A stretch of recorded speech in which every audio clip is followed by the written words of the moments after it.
Finally साथीहरू, बुङ्गल hydro power लिमिटेडको IPO को result date तोकिएको छ र यसको इपिएस कति छ, नेटवर्क कति छ र यस कम्पनीको शेयर कतिजनालाई पर्नेछ, कतिजनाको हात खाली हुनेछ र यस कम्पनीको पहिलो कारोबार कतिमा हुनेछ र यस कम्पनीको शेयर कतिसम्म पुग्ला भनी सम्पूर्ण जानकारीका लागि यो भिडियोलाई अन्तिमसम्म हेर्न नभुल्नुहोला।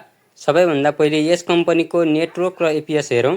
यस कम्पनीको नेटवर्क भनेको 100 रुपियाँ 88 पैसा रहेको छ भने इपिएस -41 रुपियाँ 69 पैसा रहेको छ र यस कम्पनीको पहिलो कारोबार भनेको 188 पैसादेखि 302.64 पैसासम्म हुनेछ र यस कम्पनीले टोटल 17,01,500 किता शेयर प्रत्येक किता 100 रुपियाँको दरले निष्कासन गरेको थियो भने यो कम्पनी हाइड्रो पावर सेक्टरको कम्पनी हो र यसको इस्यु म्यानेजर हिमालयन क्यापिटललाई राखिएको छ।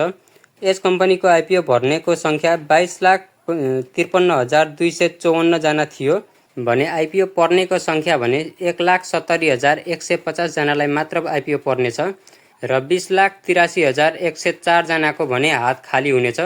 अब यसको बाँडफाँडको कुरा गरौँ। यसको बाँडफाँड भने भोलि असोज 2 गते बिहान 9:30 मा हुनेछ र रिजल्ट हेर्न भने केही समय लाग्नेछ र केही समय पछाडि मात्रै रिजल्ट हेर्नु होला।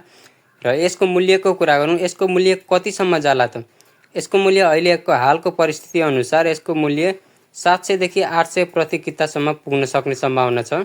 यदि आजको भिडियो मन परे फेसबुक, टिकटक, युट्युब आदिमा जोडिन सक्नुहुनेछ।